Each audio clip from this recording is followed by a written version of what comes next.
sekarang di acara Detox, bincang seru selama 1 jam ke depan bersama Biwel Indonesia ya. Nih kita udah lumayan rame nih, jadi mungkin sambil nunggu buka puasa, pengen banget sharing-sharing nih sama Dokter Endah. Jadi hari ini kita mau ngobrol tentang apa, Dokter Endah? Bagaimana caranya mengelola marah untuk perkembangan anak ya? Sebenarnya bagus nih lagi bulan puasa mengelola Betul. marah, emosi ditahan, latihan Betul. dari bulan puasa Betul. itu lumayan. Iya, dokter. Iya. Sebelumnya nih, aku tuh pengen kenalan juga. Jadi mungkin yang pada nonton di sini itu ada followers lama dan juga ada followers baru. Ya, jadi aku mau kenalan nih, Dokter Endah Rona Wulan. Itu bener ya praktek di MRCC Siloam ya? Di MRCC Siloam, di Rumah Sakit Pusat Pertamina, sama di klinik ini, klinik saya etik ETIQ. Jadi etik juga kita punya social mental illness edukasi. Ada IG-nya juga etik official. Oke. Jadi sekarang lagi sibuk sebagai pendiri founder etik juga gitu ya. Jadi banyak acara-acara sosial di etik sih, lebih ke sosial. Oke. It's good sih dokter. Oke, selain itu dok, hobinya boleh diceritain juga dok. Hobinya ngasih ilmu, saya dosen juga, ngajar juga, dosen kedokteran. Wow, keren dokter. Terlihat masih kita muda juga ya dok ya. Lagi keliling roadshow, sering ke KBRI. Kemarin KBRI Maroko, Vienna, nanti diminta ke Italia. Mungkin Qatar juga mau tuh kerjasama sama Biwel. Iya. Nanti kita go ke Qatar. Iya. Seru banget ya. Jadi lagi sosialisasi juga seputar kesehatan mental juga ya dok ya. Betul, lebih ke sosial. Iya, sosial ya. Memberikan edukasi pokoknya tentang mental illness, karena mental illness tuh penting loh. Betul. Mbak panggilannya enaknya siapa? Panggil aja Mbak Nala. Mbak Nala, Nala ya enaknya. Hostnya hari ini ya saya, hostnya hari ini Nala. Ya, panggilan sayangnya apa Nala ya? Ya Mbak Nala, orang tidak tahu dengan pasti ya mental illness tuh bagaimana, karena masih tabu, masih stigma. Saya punya pasien ya, dia itu pinter, juara SMP, juara SMA, juara kuliah, itu berkali-kali pindah. Nah orang tuanya nggak sadar, di situ sudah mulai gangguan. Berkali-kali pindah tempat sekolah. Pindah kuliah, iya, nggak nyaman. Udah SMA bagus, kuliah bagus. Ini kuliah bisa di UI masuk 2 kali loh Mbak Nala. Masuk di UI lagi, betapa hebatnya tuh anak kan. Oke, dengan beda major gitu ya dok ya? Beda, iya, waktu dia tes UI lagi, akhirnya dia di UI itu tidak, makin lama makin memburuk ya kondisi mentalnya, tidak diterima lagi di UI, di swastanya pun swasta yang bagus diterima. Akhirnya karena orang tuanya nggak aware, udah anaknya malas sekolah. Nah ini orang tua nggak aware masak anak itu tuh gimana, nanti kedepannya bagaimana. Ya tadi kan melatih emosi kan banyak, bisa emosi marah, cemas, depresi, emosi kan luas gitu. Nah dia narik diri, diem aja, sampai sekarang orang tuanya baru sadar dia gangguan mental setelah umur sudah 28 tahun, dan gangguan mentalnya jadi sudah cukup lama, berarti struktur syarafnya sudah banyak yang mengecil. Itu baru tahu orang tuanya pas anaknya sering di kamar diem, kirain main game, nggak taunya sudah tersenyum sendiri, berhalusinasi. Iya, sedih juga sih dok kalau sayang banyak sekali, padahal dia juara. Kalau iya. diatasi sejak dini, wow, itu powerful itu nantinya. Betul. Jadi banyak ketidaktahuan yang menjadi apa ya, kendala gitu nantinya. Kasihan sih. Betul dok. Begitu. Jadi sesuai banget ya dok dengan tema hari ini ya. Jadi mengelola emosi untuk perkembangan anak tuh sepenting itu ternyata ya dok ya. Jadi kalau emang orang tuanya itu di rumah sudah aware dengan emosi yang dirasakan oleh sang anak gitu ya. Jadinya untuk mengarahkan event itu dari dekat atau dari jauh lebih mudah gitu ya dok ya, sehingga Betul. tidak ada apa khawatir gangguan mental di ketika mereka sudah dewasa seperti itu ya dok ya. Betul. Oke dok. Makanya mengenal lebih dini ya dari Ya awal lebih baik. benar itu dia benar. Emang kita harus ini sih dok. Kadang orang tua itu hanya mengukur prestasi hanya dari angka gitu ya. Maksudnya memang berprestasi achievement dengan prestasi di sekolah, angkanya bagus.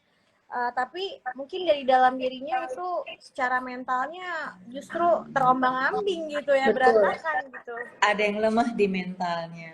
Betul. Itu dia. Makanya aku tuh pengen juga nih dok ngebahas. Mungkin di sini banyak moms juga yang memang penasaran gitu ya mengenai pengenalan definisi emosi atau marah pada anak gitu ya. Apa sih dok yang membedakan ekspresi marah pada anak dan pada orang dewasa? Kadang kan setiap anak tuh karakternya beda-beda ya dok ya. Ada yang mungkin dari anak kecil itu marahnya meledak-ledak atau mungkin tantrumnya tuh ada yang menjerit-jerit atau ada yang mungkin dia cuman bisa diam gitu ya. Nah itu Betul. apa yang bisa membedakan emosi pada anak dan juga orang dewasa gitu? Ya, biasanya kan kita lihat anak-anak itu pola berpikirnya belum bisa seperti orang dewasa ya, fungsi kognitifnya masih berpikir primer. Kenapa sih anak itu marah? Biasanya karena frustasi.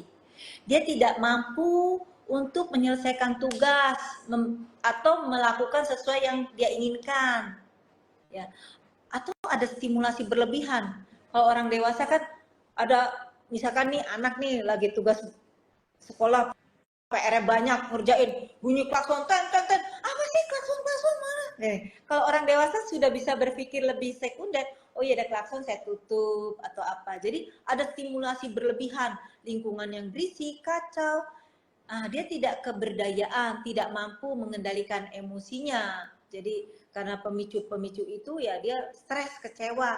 Nah cuman harus dipahami juga, kenapa sih dia bisa begitu?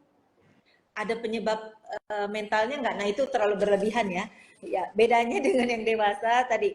Kalau yang dewasa itu kan lebih kita juga bisa melihat yang dewasa kekanak-kanakan, ada juga yang marahnya agresif, ya kan? Ya. Marahnya agresif tanpa pertimbangan. Kalau anak-anak marah atau tantrum itu bisa diekspresikan berbagai hal, Mbak. Jadi bisa dia kesel. Marah itu ada berbagai hal. Emosi itu ada marah tantrum tadi, cemas, drop, depresi, diem dia, atau melawan, agitasi, atau menarik diri. Jadi ada yang macamnya. Ya. Ada macamnya banyak. Ada yang diem kan, anak marah, gak mau makan, gak mau. Jangan dikira dia, lagi males, emang lagi gak mau. Belum tentu, dia mau mengekspresikan kemarahannya dengan cara berbeda. Oke. Ada yang gelisah, misalkan lari-lari, tolong mana. Itu juga ekspresi kemarahan. Karena ketidakberdayaan dia mengungkapkan. Sedangkan orang dewasa kan kalau kita kesel, bisa tolong diem nggak? Jangan berisik dulu. Ya, Bisa langsung mencari solusinya, mengekspresikan. Ini tidak bisa mengekspresikan karena ketidakberdayaan. Nah, fungsi kognitifnya belum begitu mature seperti orang dewasa. Itu perbedaannya. Tidak bisa mengungkapkan dengan baik, sehingga bentukannya bermacam-macam. Tantrum, gelisah, diam, narik diri, agresif. Iya. Dok, tapi kalau misalnya bentuk emosinya itu beragam ya dok ya, itu ada pengaruh nggak sih dari didikan orang tua? Oke, betul. Ada pengaruh. Pertama faktor, kita banyak pengaruh ya, ada 3 yang mempengaruhi. Memang dari sana mungkin dia ada gangguan anak itu. Mungkin anaknya autis, ADHD, ada gangguan cemas, gangguan depresi. Itu dari struktur otak, jadi dia lemah. Ada sedikit stresor, kesel, marah. Jadi ada faktor otak. Yang kedua, faktor pola asuh. Pola asuh orang tuanya, misalkan ibunya apa-apa gampang marah. Kamu nih ya, belum bangun ya? Bukan caranya, sayang atau kakak, udah jam 6 ya.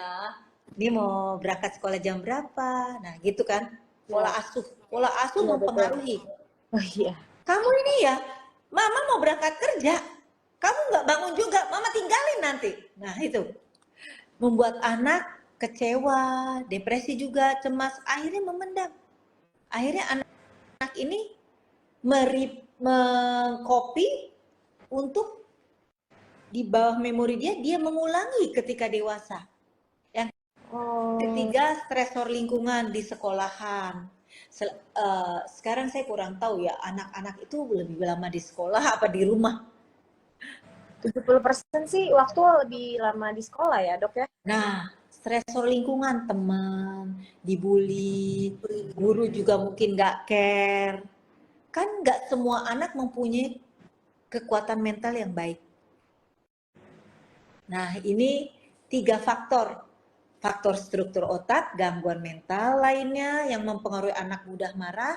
Yang kedua, faktor pola asuh sehingga dia mengcopy paste, modeling, mememorize dia, nanti dia mencari solusi cara apapun dengan copy paste perilaku orang tuanya, pola asuh orang tuanya. Ketiga, faktor lingkungan yang kurang mendukung. Gitu. Oh, oke oke. Jadi yaitu berkesinambungan ya dari pola asuh sampai lingkungan Betul, juga. Iya ya. betul. Tapi sangat tinggi sekali ya dok untuk zaman sekarang gitu apa anak ketika mau masuk sekolah gitu ya banyak juga sekarang sekolah melakukan screening dulu di awal. Jadi kayak banyak banget yang ditemukan di tengah jalan tuh ternyata anaknya mengalami diagnosa ADHD ataupun Betul. autis. Betul. Kalau misalnya memang ditemukan seperti itu, apakah itu bisa di maksudnya disembuhkan gitu ya? Oke, semua gangguan mental yang belum begitu parah, kalau parah tuh dia udah nggak mampu, fungsi sosialnya udah nggak mampu, nggak bisa bekerja, itu agak sulit. Karena struktur otak itu ketika ada masalah, zat kimianya berantakan, nggak stabil, membuat sel sarafnya mengecil, mengecil, mengecil. Kalau dalam jangka yang masih bisa diatasi, bisa kembali seperti sempurna. Mungkin ada gejala sisa, misalkan dulunya dia ADHD, waktu kecil diatasi. Pas besarnya ada gangguan mood, mungkin kalah bipolar, atau gangguan cemas, atau gangguan lainnya. Jadi bisa diatasi, cuman memang membutuhkan pengobatan yang rutin dan supporting system juga harus bagus. Jangan khawatir, selama cukup cepat bisa diatasi dengan baik. Gitu. Oh iya iya. Makanya itu ya apa namanya kalau memang sudah ada gejala ke arah sana lebih baik terapinya tidak ditunda gitu ya dok ya. Betul. Memang orang tua harus kita ajarkan nih, bagus ya. Kita kerja sama etik sama Welby juga memberi edukasi secara awal ya kepada orang yang awam. Bahkan pasien saya orang tuanya dokter umum pun, dokter loh, seorang dokter. Pas anaknya kena schizophrenia, shock, dia kaget, baru sadar kok anak saya kena. Shock orang tuanya, padahal orang tuanya seorang dokter. Jadi pasiennya nih awalnya sering sakit padahal udah diperiksa nggak ada keluhan, sakit lagi dirawat. Akhirnya dokter internisnya mengkonsultasi ke psikiatri. Kebetulan saya nanganin. Nah, ketika saya wawancara terdapatlah gangguan waham, Manala. Waham. Jadi dia yakin waham. Waham itu keyakinan yang kokoh bahwa dia mengalami sesuatu, misalkan penyakit tertentu, atau dia disantet orang, diracunin, dibenci. Waham tuh keyakinan yang salah. Nah, setelah diwawancara, saya jelaskan bapaknya, anaknya sudah gangguan waham loh. Karena anaknya cukup smart, jadi dia bisa menekan gangguan itu seperti kayak orang normal. Oh, gue kayak sakit. Nah, itu kita sering mengadakan Tanjung webinar gratis juga di Etik Official di IG kita. Nanti bisa kerjasama kalau kita juga memberikan edukasi tentang mental illness. Nah, di situ orang tua belajar mengenali secara dini gangguan yang berulang-ulang, tidak ada masalah, tapi dia merasakan sakit. Nah, itu bisa menjadi ke arah gangguan mental. Atau anaknya nih, pasien saya berobat ke saya, anak umur 8 tahun. Dia di sekolah juara, Mbak. Sekolah yang swasta tapi ternama, selalu ranking. Tapi setelah itu dia sering sakit mah, gastritis, peri-peri, terus ditambah sekarang diuresis, sering ke buang air kecil ke belakang, buang air kecil ke belakang. Setelah wawancara, ternyata dia mengalami gangguan cemas. Orang tuanya anxiety. Orang tuanya mengobatin ke dokter urologi, bahkan sampean saking bingungnya, kok anak saya kencing-kencing ya. Nah, ternyata cemas. Setelah saya wawancara, dia takut kalau rankingnya turun. Hanya soal itu.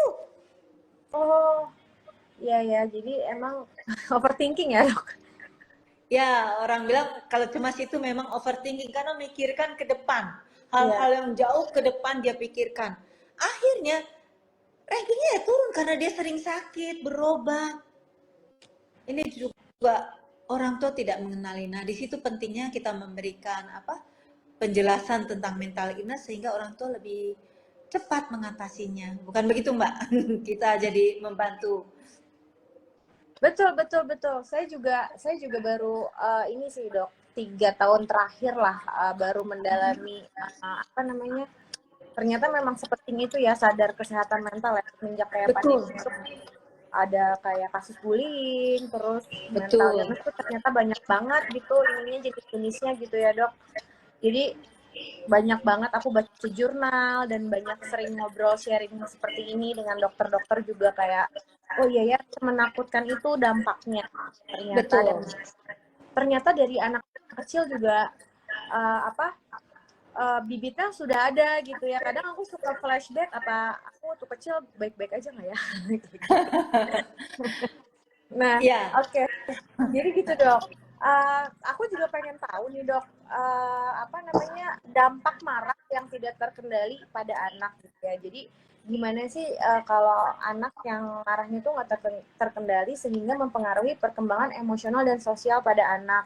Apakah dia nantinya di lingkungan akan dijauhi teman-temannya, atau justru kalau yang terlalu berlebihan gitu, efeknya bahkan bisa mengakibatkan si sakit mental itu gitu loh, Dok.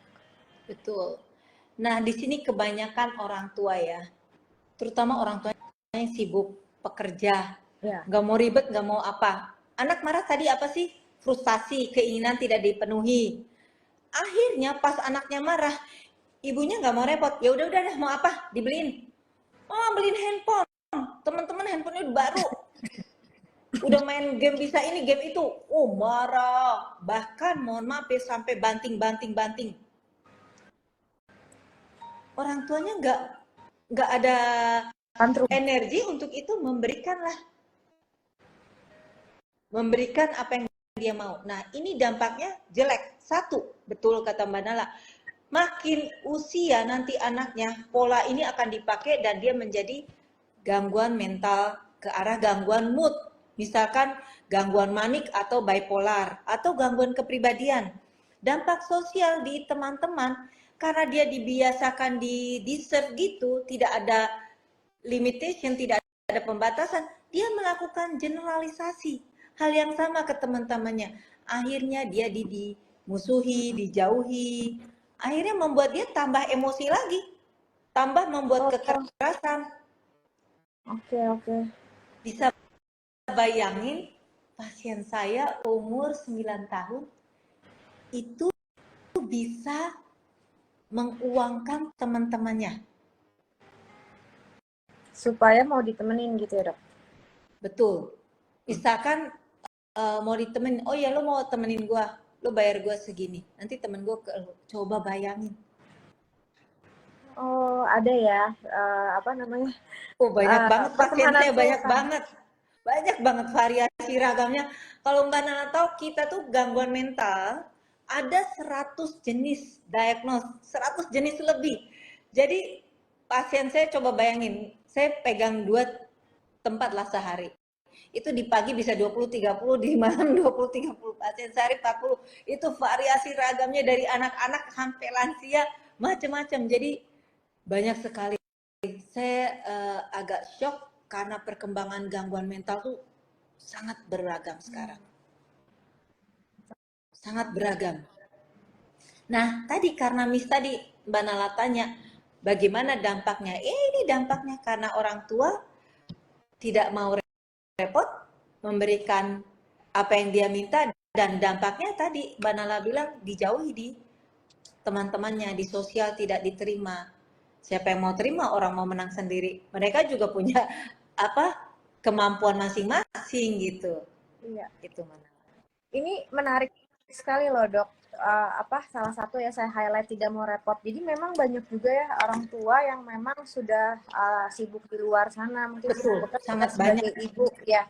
Sebagai Betul. ibu terutama banyak yang multiperan juga, mereka bekerja, wanita karir dan di rumah mengurus suami, mengurus anak. Jadi kayak fokusnya terbagi gitu kan. Betul. Sehingga banyak mengambil cara-cara efisien atau cara instan gitu ya untuk pola asuh anaknya gitu ya. Dan itu tapi nggak bisa disalahin juga ya dok ya. Maksudnya kan karena Betul. keadaan. Ya, aku tuh jadi mikirnya gini loh, sebagai ibu gitu ya, kan aku juga perempuan. Sebagai ibu gitu ya, jadi pola asuh yang paling tepat untuk menghindari gejala-gejala supaya anak terhindar dari gejala mental yang berat gitu ya. Itu harus seperti apa sih dok? Ya, kata kuncinya kita harus tegas tapi membesarkan hati. Firm tapi membesarkan hati. Tadi kok marah-marah anak. Jangan diikuti, memang harus tegas. Tegas ya dok ya. Tegas, misalkan, mama beli handphone gini-gini.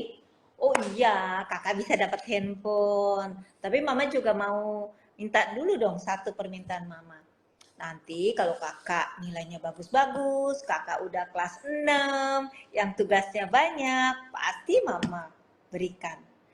Tegas tapi itu tegas, tapi dengan cara yang membesarkan hati. Oke, iya. Itu kuncinya. Challenge-nya. Challenge-nya itu, cuman 2, tegas tapi dengan membesarkan hati. Bukan tegas dengan keras atau kasar, lain beda ya. Kita membesarkan hati dulu. Oh iya, kakak kan hebat, nanti mama pasti beliin. Apalagi tugas-tugas ya, paling banyak tuh tugasnya di kelas 6. Kelas 6 tuh variasinya banyak, ya mama akan belikan. Nah kan ini masih bagus tuh, kakak bisa teleponan sama mama. Itu tegas, sebenarnya bentuk ketegasan dengan cara yang berbeda. Iya betul. Saya setuju dok. Oke. Tadi mengutip juga penjelasan dari dokter Enda gitu ya, seputar ada 100 gejala diagnosa penyakit mental. Itu aku juga baru tahu ternyata sebanyak itu gitu ya. Jadi untuk mengetahui awal diagnosa itu kan berarti harus melalui screening ya dok ya. Betul.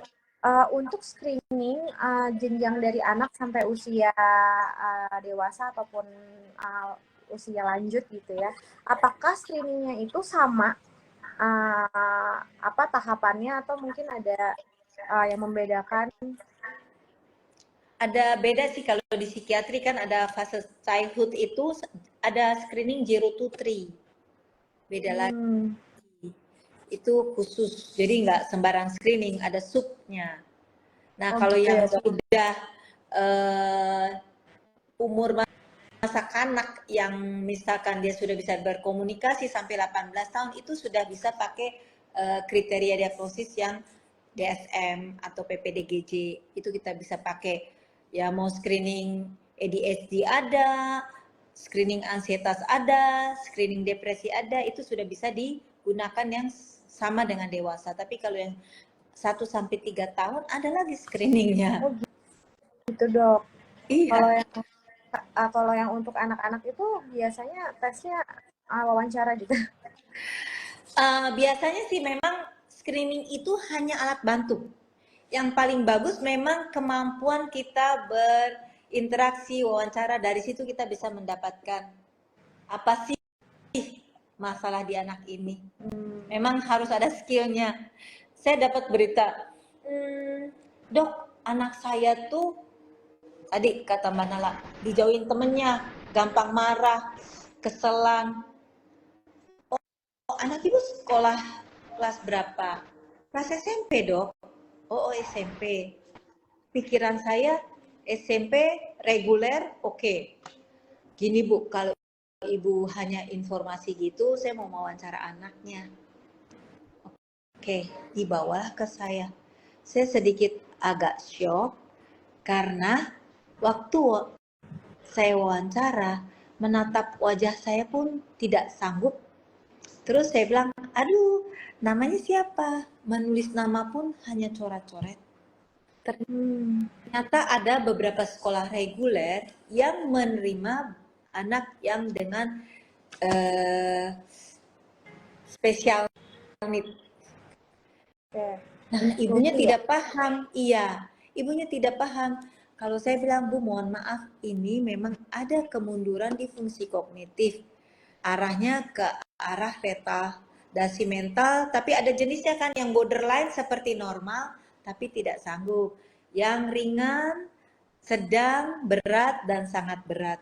Nah, di situ pentingnya wawancara, Mbak. Bukan iya, screening. untuk tolak ukur ya, tolak ukur. Betul. Seberapa. Misalkan Mbak Nala minta, dokter, bantu dong Wilby untuk screening di sekolahan sini. Saya kasih nih screening. Ternyata ada satu yang anak kebutuhan khusus, butuh perhatian khusus, di screening juga tanpa wawancara. Mohon maaf, screening self rating itu kan milih ya, memilih. Nah, dia kan memilih itu bisa false positif atau false negatif kan, hasilnya jadi misinterpretasi karena dia cuma ngisi-ngisi feelingnya dia gitu. Jadi pas dikumpulkan ke saya, oh ini begini gini. Padahal ketika wawancara sangat jauh berbeda gitu. Kadang mohon maaf, orang tua sangat denial. Jadi dia bilang, oh anaknya sekolah SMP, bisa kok ini. Saya sangat shock. Dia bilang bisa ini, bisa itu. Ternyata saya sangat shock sekali. Itu gimana ya cara meyakinkannya, karena itu sering banget terjadi di lapangan sih, maksudnya kayak banyak banget case orang tua deny kalau memang ternyata anaknya butuh penanganan, karena sebenarnya di keluargaku pun ada yang seperti itu gitu, maksudnya anaknya udah dewasa justru, tapi dari pihak orang tuanya ya dibawanya malah kayak ke ustadz kayak gitu, justru kan kayak menurutku harusnya ke profesional kayak gitu. Ya memang mungkin masih culture ya di Indonesia, kalau begini mungkin maaf kena santet, kena apa sih kesambet, kesurupan, kena apa, sehingga dari kultur itu mereka berpikir orang pinter yang tepat gitu.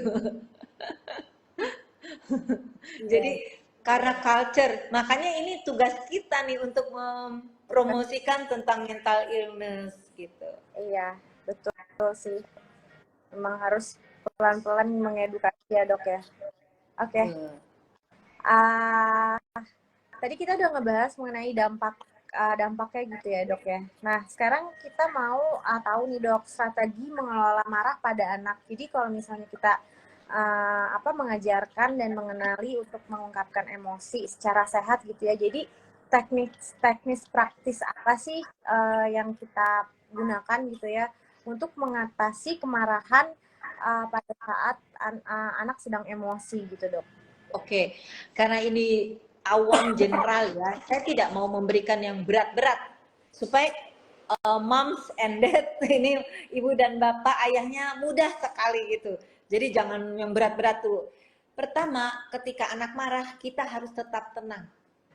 Itu kuncinya. Mencontohkan perilaku tenang pada anak. Ketika anak marah, kita harus tenang.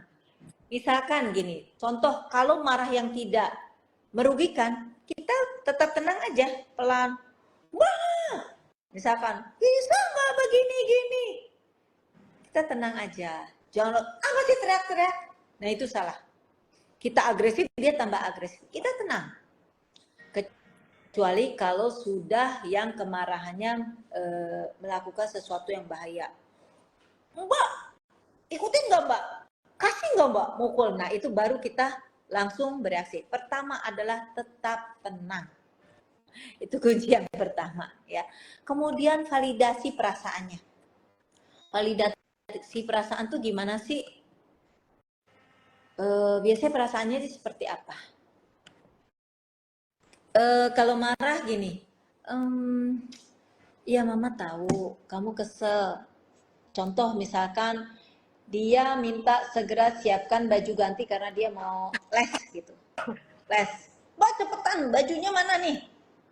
Simbol lama nih, takut telat nih. Oke, kalau telat tuh apa yang kamu rasakan? Ya mama tahu kamu kesel kalau telat jadi malu nanti sama teman-teman, ya kan? Memvalidasi bagaimana perasaan dia, ya, memahami, ya kan tadi. Jadi kita di posisi dia. Tapi gimana kalau kamu nanti teriak-teriak, kamu kacau, itu malah nggak cepet. Coba datengin mbaknya. Jadi udah tenang, validasi. Ajarkan juga nih teknik marah itu. Ketika marah, jantung kerjanya cepat, berdebar, otot tegang, kaku, keringetan. Nah, di situ makin tinggi, makin tidak nyaman perasaan si anak. Makin lagi gelisah. Nah, kita ajarkan tenangnya dia dengan cara teknik pernafasan aja deh, jangan relaksasi, pernafasan. Oke, kakak tarik nafas, 1, 2, 3, 4, buang nafas, 1, 2, 3, 4. Atau kita ajarkan yang lebih berat lagi, kalau yang umurnya udah di atas 10, tarik nafas 4, tahan 4, buang 4. Atau kita ajarkan, saya suka memberikan clue, karena ini persyarafan yang sudah diteliti oleh psikiater, akupunktur, dan neurolog. Kalau cemas di sini di hold dalam waktu, iya di hold begini, digenggam dalam waktu 2 menit. 2 menit sambil dia atur nafas. Ini kalau cemas, kalau marah di sini. Kalau marah ini di sini. tengah. Oh, tengah. Kalau ini takut, ini cemas, ini marah, ini sedih, ini takut. Ini yang destruktif, nggak menghargai diri. Nah ini self respect. Nah kalau marah gini, suruh tarik nafas, buang nafas 2 menit. Kalau udah suruh tutup di sini. Pindah lagi. Jadi banyak teknik yang kita ajarkan secara singkat, jangan yang repot-repot. Atau kalau dia parah banget, teknik yang ya udah paham nggak ini cemas? Di hold 2 menit, 2 menit sambil tarik nafas, buang nafas, dia suruh duduk. Terus kalau udah selesai tutup di sini, tekan kiri kanan. Kalau nggak 2 menit, semenit pun boleh. Makin maksimal di 2 menit. Ini ada ini pembuluh darah atau persyarafannya sudah diteliti oleh neurologi di psikiatri. Ini yang mewakili cemas areanya di sini persyarafannya. Marah di sini. Aku baru tahu nih dok. Nah kalau yang memang cukup dewasa, kan ada yang bapak-bapak marah atau anak dewasa, dia tidak bisa mengendalikan emosinya, suruh duduk, tenang, bayangkan yang nyaman, rasakan rileks dari otot atas sampai otot bawah. Itu heart plan muscle progressive relaxation. Jadi kalau ibu-ibu, bapak-bapak di sini yang saya ajarkan yang tadi, untuk anak ajarkan pernafasan dalam, dorong untuk membantu rileks. Di situ membantu rileks, akhirnya rilis tuh hormon GABA, dopamin yang naik, akhirnya pelan-pelan turun. Bagus banget dok ininya. Apa? Iya dong bagus. Iya pertama tenang, pertama terus validasi, ajarkan teknik relaksasi yang paling gampang, napas dalam, terus ke muscle. Karena kan yang kena waktu marah, emosi semua kena kan, jantung, pernafasan, otot-otot. Jadi kita paling gampang anak-anak sih ya napas dulu, napas dalam. Kemudian yang keempat, teknik distraksi. Hmm. Pengalihan ke sesuatu yang positif supaya dia lupa, pinter banget pulang sekolah langsung mau les, hebat nih kakak, hebat banget, gak nyangka ya. Kalau gitu dipilihin warna baju yang seger, yang cerah supaya kakak semangat. Warna hijau, mau nggak hijau? Distraksi. Apapun yang ibu dan bapak atau uh, teman sahabat sekalian lakukan, distraksi ke hal yang positif. Poin ke dia, wow, kamu hebat. Wow, teknik distraksi. Itu juga rilis GABA, dopamin, rilis. Karena orang tidak bisa berpikir dalam waktu yang bersamaan dua hal. Dia kan lagi marah. Ketika kita alihkan, kita distraksi ke yang lain, itu kesininya hilang, stimulus kemarahan hilang, ke sini, ke distraksi. Oke. Gitu. Jadi jangan dimarahin balik ya, Dok ya? Kak, jangan, nanti replikasi ibunya, modeling ke masa tuanya gitu. Nah, ajarkan keterampilan pemecahan masalah. Harus dari kecil. Solve problem. Iya. Pertama, mengidentifikasi penyebab marahnya apa sih? Oh, penyebab marahnya buru-buru. Nanti mama bisa bantu sama mbak. Kalau emang mepet, telepon dari pas mau pulang ke rumah, bilang ya kayak, oh marahnya karena kesel, nanti baju, kan ada anak yang nanti dibully kalau bajunya berantakan, kan ada yang grup borju atau apa. Jadi identifikasi kenapa, iya marahnya kalau saya buru-buru, ntar bajunya asal aja dibully. Kamu gak ganti seharian bau. Pernah ada yang begitu masalah pasien saya. Jadi dia memang les lagi di jam 5, sedangkan jam 4 macet, dia gak ganti baju, bau. Padahal tuh anak-anak tuh hanya reaksi spontan, ingin dekat dengan dia. Nah, di situ anak yang berpikir overthinking merasa depres sehingga dia marah, nanti aku dibully lagi. Nah, besok kakak di jalan bilang, mbak tolong siapin ya, ini mau sudah sampai, jadi langsung ganti gitu. Jadi belajar dia mengidentifikasi. Jadi tahap yang ringan dulu, yang gampang dulu nih, 5 tahap saja. Nanti kalau training kita ada tahapannya, ada buku trainingnya khusus yang cukup dalam. Betul, Dok. Oke. Ini kita 5 menit lagi akan lanjut ke sesi Q&A, Dok. Karena kita 1 jam nih, Dok. Mungkin kita lanjut ini aja, kita kita mau ngebahas tentang pembelajaran dan kesempatan pertumbuhan gitu ya. Jadi gimana caranya kita ngerubah momen kemarahan tadi menjadi peristiwa yang membantu anak memahami dan mengatasi emosinya, Dok. Iya. Ya tadi kan saya bilang momen marahnya itu kita harus tahu identifikasi. Anak diajarkan setiap momen marah mengidentifikasi. Oke. Jadi supaya menemukan soft problemnya ya. Satu itu. Kedua, jangan dia marah tanpa alasan. Kalau dia nggak diajarkan apa sih penyebab kamu marah, akhirnya dia mau marah apa-apa seenaknya. Nah, kita diajarkan juga misalkan, mbak minum, terus dia marah, mbak nih, apa penting kalau hal minum, kakak kan bisa jalan, latihan jalan sambil gerak jalan, nanti ada lomba lari di sekolahnya juara loh. Jadi kenapa belajar mengidentifikasi? Karena anak tidak boleh marah sembarangan tanpa ada alasan. Marah itu hal yang wajar dan sebenarnya bagus. Sebenarnya bagus karena untuk dia meraih sesuatu, mencapai sesuatu, tapi harus benar-benar tidak agresif, tidak destruktif. Marah itu bisa disalurkan dengan cara yang memang dia mengatakan sesuatu, belajar mengungkapkan, itu marah yang benar. Jadi belajar mengidentifikasi Terus Oke. tadi kata Mbak Nana, terus dikembangkan. Ini sih dok, mengembangkan keterampilannya. Jadi gimana caranya kita Oh iya, dari emosinya itu justru kita alihin menjadi keterampilan gitu loh, maksudnya supaya mungkin kalau misalnya ada orang yang jadinya suka melukis gitu. iya. Dari emosinya itu bukan mengembangkan ya. Jadi mungkin mengalihkan Menyalurkan. menyalurkan Iya. agresif marahnya dari hobi dia.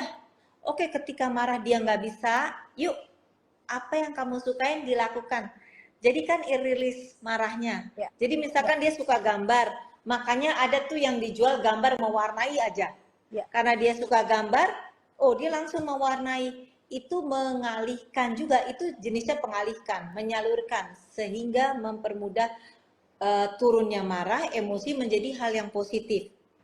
Atau dia suka abis mau marah, dia suka jogging, ya udah lari-lari di tempat. Mau marah, dia suka nyanyi, yuk bentar yuk, relax, lupakan marahnya, nanti dibahas sama mama setelah kamu tenang, reda. Kan kalau kamu marah gini, mama nggak bisa ngebahas.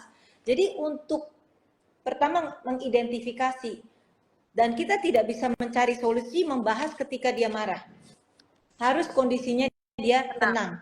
Karena pikiran yang clear, jernih, dan dia juga bisa menerima apa yang kita anjurkan. Nah, untuk mengalihkan transisi ini, berikan suatu kondisi yang membuat dia bahagia, yaitu hobinya dia. Yang menggambar, main drum, mukul-mukul, beduk lah, apa, terserah. Ya emang itu betul. Itu salah satu bentuk pengalihan juga. Iya. Atau diajak bermain. Suka main ular tangga, yuk main dulu. Iya. Penting ya, explore hobi itu penting ternyata ya. Betul. Oke. Anak yang suka challenge, ya tadi diajak bermain, dia challenge, wah dia suka tantangan, wah gue mau menang, gue mau nomor 1, ya udah yuk main tantangan. Nah banyak pengalihan. Memang saya bilang tekniknya cukup banyak, pola distraksinya cukup banyak. Nah ini kita untuk secara awam, secara general yang mudah-mudah dulu. Gitu. Iya dok. Oke dok, ini kita masuk ke pembahasan terakhir dok. Jadi pentingnya pencarian bantuan profesional ya. Jadi kapan waktu yang tepat untuk mencari bantuan dari seorang profesional gitu. Jadi perannya psikolog atau konselor yang membantu anak dalam mengatasi tantangan emosional pada anak gitu. Kapan sih dok waktu yang tepat? Yang tepat adalah sebenarnya ketika anak sudah mulai sering marah. Nah ini jangan biarkan menjadi pola. Oke. Sering marah, terus perilaku destruktif, itu sudah. Terus dia manipulatif. Nah terus yang paling parah sudah mengganggu fungsi dia. Dia sekolah males, nggak mau masuk sekolah, bolos. Atau fungsi sosial, sama teman sering berantem, bentar lagi berita ibu, mohon maaf ya tadi putra ibu mukul si A, bu maaf ya putra ibu ngajak berantem si B. Nah ini sudah perilaku-perilaku ini yang sudah harus mencari pertolongan. Jadi marah sudah makin sering, eskalasi makin tinggi, perilaku agresif, ya, destruktif, mempengaruhi fungsi dia di sekolah atau sosial dia. Itu yang harus sudah mencari pertolongan. Oke dok, terima kasih dok. Dok, kalau misalnya seorang anak memang sudah terdiagnosa salah satu penyakit mental gitu ya, itu mempengaruhi nggak sih untuk kesuksesannya anak tersebut gitu? Tadi tergantung gangguan mental. Gangguan mental tuh dari ringan sampai berat. Jadi ada 100 jenis. Kalau yang ringan itu tidak ada sequel, tidak ada gejala yang itu. Cepat teratasi, cukup bagus. Asal Tapi kalau yang ya, berat bisa diterapi. Yang berat pun kalau cepat itu juga bisa diterapi. Nah, apa yang membedakan berat dan ringan? Kalau anak itu sudah realitanya agak terganggu. Nah, itu yang berat. Sudah berhalusinasi. Anak yang emosi terus-terusan nggak kontrol itu juga cukup berat. Okay. Itu yang agak sulit, penyembuhannya agak lambat, tidak secepat yang ringan, begitu. Oke, Dok. Kalau gitu aku ini ya, apa namanya, coba mengajukan pertanyaan, Dok ya. Ada 3 pertanyaan nih dari followers kita nih. Aku lagi screening. Ada pertanyaan bagus nih, Dok. Jadi dari Nitia Hoki. Bu, bagaimana jika ada anak yang melihat orang tuanya bertengkar? Apa pengaruh psikis dan mental pada anak?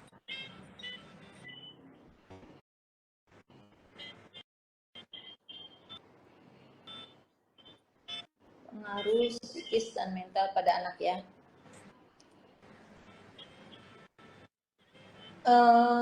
Mau dikumpulin atau satu-satu? Satu-satu dulu aja, Dok. Soalnya ini banyak juga sih pertanyaannya, jadi aku juga kayak sambil screening pertanyaan yang paling bagus gitu. Ini Bagus. Bu Mutia ya, Mbak Iya. Mutia, terima kasih pertanyaannya. Ini semuanya kita bahas begini. Saya akan memberikan penjelasan. Semua itu tergantung juga dari kekuatan mental adalah struktur otak dari sananya. Anak yang cukup kuat menyikapinya dengan baik, dia diem atau dia mengungkapkan ke orang tuanya. Tapi anak yang tidak cukup kuat, dia bisa merepress dan mempengaruhi dia, kondisi mental dia. Saya punya satu contoh kasus, pasien saya itu diam sekali di kelasnya, sampai nilainya buruk gurunya karena tidak mau speak up, tidak mau ngomong, dikasih nilai buruk. Untuk maju, diam, maju, tapi kalau tulis apa nilai bagus. Gurunya bilang ini nggak bisa naik kelas karena nilainya buruk. Cukup cepat ibunya. Nah, setelah saya wawancara anaknya, dia itu silent karena dia trauma melihat orang tuanya cekcok. Bahkan mohon maaf, ayahnya KDRT ke ibunya. Dia menyaksikan itu, ayahnya melakukan KDRT di kamar mandi sampai dia gemeter, dia shock, dia memutuskan mutisme, menutup mulut. Dia tidak mau ngomong di luar karena dalam hati dia takut kalau di luar ditanya orang terbongkar orang tuanya berantem. Sebegitu parahnya penyakit mental yang terkena pada anak ini. Tapi ada juga yang orang tuanya bertengkar. Ini pasien saya baru, umur 13 tahun, dia menyayat diri sampai panjang segini. Dan kulitnya sampai terbuka. Karena dia kesal, tidak berdaya pada orang tua, agresivitasnya ke situ. Tapi ada juga anak, ya, ada juga sendiri. Betul, ada juga anak yang cukup bagus, struktur otaknya, fungsi kognitifnya, dia bilang, mama, aku takut, mama, papa berantem, aku ketakutan, mama, papa, aku nggak bisa tidur. Ada yang begitu, jadi berbagai jenis anak, tapi tetap itu membuat dampak buruk pada anak. Karena anak masih jernih, memori semua disimpan dengan baik. Oke. Betul ya. Jadi memang apapun yang direkam oleh sang anak itu berdampak pada mentalnya ya. Semoga Mbak Nitia masih ini ya, masih stay tune di Be Well ya. Di Detox nih. Semoga menjawab ya pertanyaan dari Mbak Nitia, dari Dok Endah. Oke, Dok. Terima kasih, Dok. Kita lanjut ya, Dok, ke pertanyaan selanjutnya. Nah, ini juga ada pertanyaan dari Destarisa 20, Dok. anak saya sering atau over screen time. Apakah salah satu penyebab anak menjadi tantrum dan susah sekali untuk ditenangkan? Apakah ini bisa apakah ini bisa disembuhkan? Oke, tantrumnya nih saat apa, Mbak Desa? Nah, pertanyaannya sih karena mungkin over screen Halo? time ya. Mungkin sering iPad atau Oh, nonton. maaf tadi terputus apa? Oke. Blok. Pertanyaannya, Dok. Dok, anak saya sering atau over screen time. Apakah salah satu penyebab anak menjadi Oke. tantrum? Iya, iya. Iya, iya, iya, Pak. Oke. Di sini mohon maaf lagi nih Mbak Desa. Banyak orang tua nggak mau berabe, bahkan pasien saya berobat bawa anaknya dikasih handphone langsung diem. Ya, Akhirnya menjadi behave kan, jadi kebiasaan. habit ya. Adiksi juga, dia lihat ini senang, mau lihat ini senang, diem. Tapi akhirnya anak itu tidak bisa mengembangkan dirinya. Hanya follow, ngikutin ini, ngikutin. Kan kalau tidak diberikan itu, aku mau berolahraga, aku mau gambar, aku mau nyanyi. Terus bisa bersosialisasi. Kalau dibiarin gini, tidak bisa mengembangkan diri. Nah, banyak anak-anak yang overtime untuk bermain gadget, itu benar-benar tidak capable di sekolahnya, nilainya buruk, tidak bisa bersosialisasi. Itu dimulai dari dini tuh, dari 2-3 tahun orang tuanya kasih handphone. Ini hati-hati loh, Mams. Bahaya sekali. Jadi harus Jangan dilimit dibiarkan. ya. Kenapa? Harus dilimit ya, Dok. Harus dilimit. Diberikan waktu, misalkan libur, dan didampingi. Oke. Supaya dia kita arahkan hal-hal yang bagus. Misalkan eh, apa ya, zaman dulu tuh belajar bahasa Inggris, 1 2 3 1 2 3 1. Nah, itu membimbing dia. Bagus, dia seneng gambar, gerakan lucu, tapi ada meaningnya. Jadi Iya. diusahakan untuk didampingi. Kenapa? Supaya diarahkan ke yang positif. Tidak diberikan gitu aja, dia searching apa-apa. Nah, itu yang tolong diperhatikan untuk memegang gadget atau apapun ya, tolong dibatasi. Iya, betul, Dok. Betul. Justru sekarang nggak cuma anak kecil aja ya, Dok, ya, yang over screen time. Justru orang dewasa juga banyak yang over screen time. Aduh, orang dewasa memang parah banget itu. Sekarang pasien saya banyak yang kasusnya bukan ke arah situ, malah ke judi online, akhirnya ke ojol. Ojol. Ya, Pinjol. pinjol. Iya ya. Sekarang semua serba dimudahkan soalnya dari handphone kan. Iya. Oke, Dok. Satu pertanyaan terakhir ya, Dok. Iya, ini dari Dini Redi. Dok, gimana cara nanganin anak yang pemarah suka mukul spontan? Nah, ini lebih dari tantrum nih, Dok. Jadi ada kekerasan fisik gitu ya. Mungkin di sekolahnya ada laporan ke orang Iya, tuanya gitu ya. Mungkin anaknya suka asal pukul gitu di teman-temannya. betul. Nah, kalau yang spontan kan orangnya nggak bisa tenang gitu, nggak bisa kan. Nah, Iya, orang tua pasti. harus Ya. motoriknya dihambat dengan cara yang baik.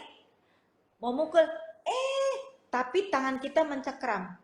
Ini tangannya bagus banget, ini kita mencekram. Kita bukan memukul, tapi kita menghambat. Refleksi tekanan pada motorik membuat fungsi di otak mengerem. Jadi memorize dia, ketika dia mau mukul, dia ada rasa cengkraman ya. Ini mengatakan tidak dengan cara tindakan yang lembut. Tangannya gede banget, aduh kalau mukul sakit dok. Tapi ini kita mencekram, kita tegas, kamu tidak boleh. Tapi dengan cara yang tidak terlihat kasar. Ini cara Iya, yang paling bagus. Tegas tapi besar hati ya, Dok ya.